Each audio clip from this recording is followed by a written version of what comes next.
Welcome to Too Fond of Books. My name is Janelle and this is Murder Mystery Monday. I love doing this series and thank you so much you guys who comment about how much you love this series too. I just really enjoy being able to talk about one book, recommend one mystery to you.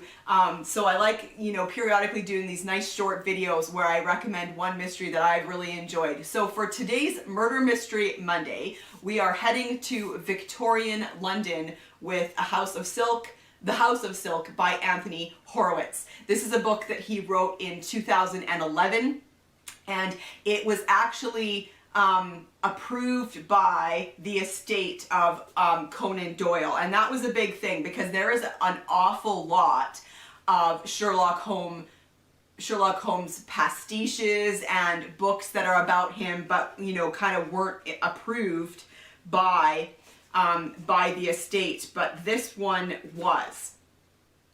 And I really enjoy Anthony Horowitz. My first introduction to him was as the writer on Foyle's War, and that's a TV show that I adore. I love Foyle's War so much. And he's done a few other things, written for TV shows that I enjoy as well. So I decided when I saw that he was a writer to look into some of his work. And so The House of Silk is a Sherlock Holmes novel, and it is set in London in 1890. And the back says, 221B Baker Street. A fine arts dealer named Edmund Carstairs visits Sherlock. A fine arts dealer named Edmund Carstairs visits Sherlock Holmes and Dr. John Watson to beg for their help. He is being menaced by a strange man in a flat cap, a wanted criminal who seems to have followed him all the way from America. In the days that follow, Carstairs' home is robbed and his family is threatened, and then the first murder takes place.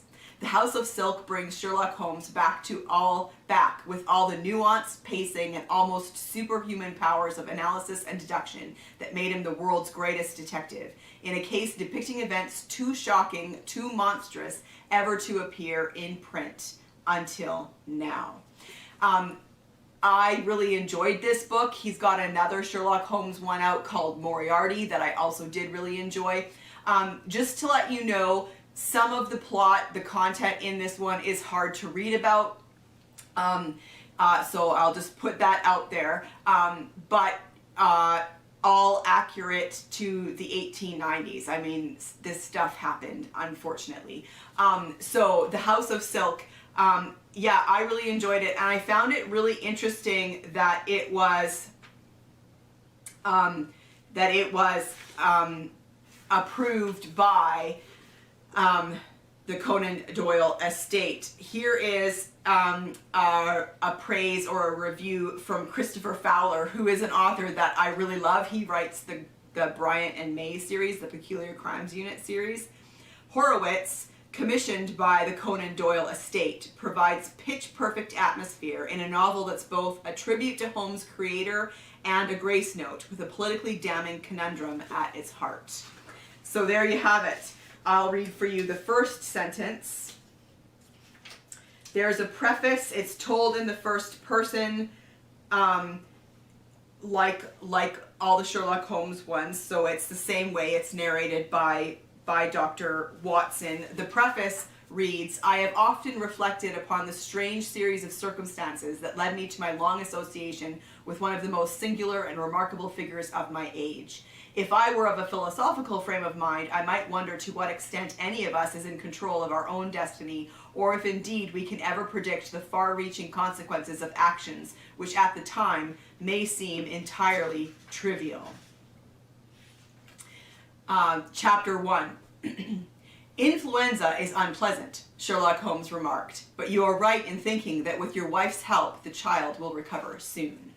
So I want to recommend today Anthony Horowitz's The House of Silk, commissioned by the Conan Doyle estate. Do you enjoy Sherlock Holmes stories? Do you enjoy the original Sherlock Holmes? Are you a fan of the plethora of pastiches that are out there about Sherlock Holmes.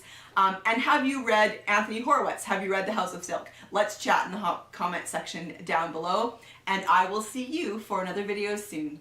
Bye.